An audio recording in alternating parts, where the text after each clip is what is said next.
Europe মানেই প্রচুর টাকা আর সচ্ছল জীবন, তাই দালালের খপ্পরে পড়ে অনেকেই অবৈধ পথে পাড়ি জমান স্বপ্নের এই গন্তব্যে।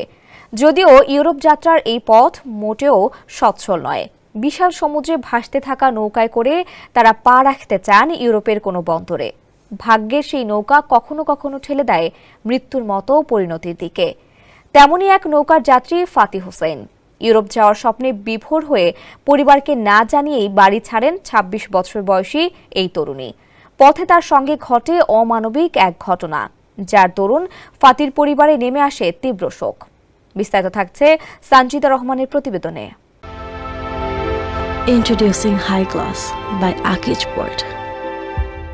সোমালিয়ার রাজধানী মোগাদিসুর উপকণ্ঠ ইয়াকশিদ এলাকায় নিজ বাড়ির পাশে এক বিউটি পার্লার চালাতেন ফাতি।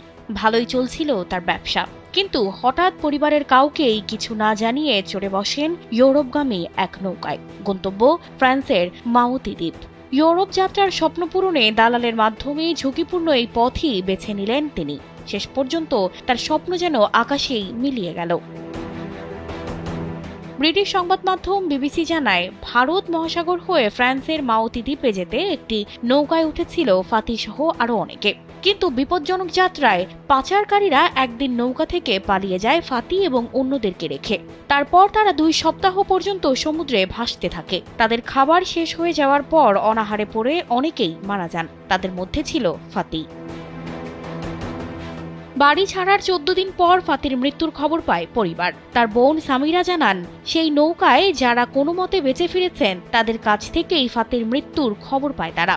অনাহারে থাকতে থাকতে মৃত্যু হয় ফাতির। মৃত্যুর আগে তার স্মৃতি বিভ্রম হয়েছিল এবং মৃত্যুর পর তার মরদেহ সাগরে ফেলে দেয়া হয়।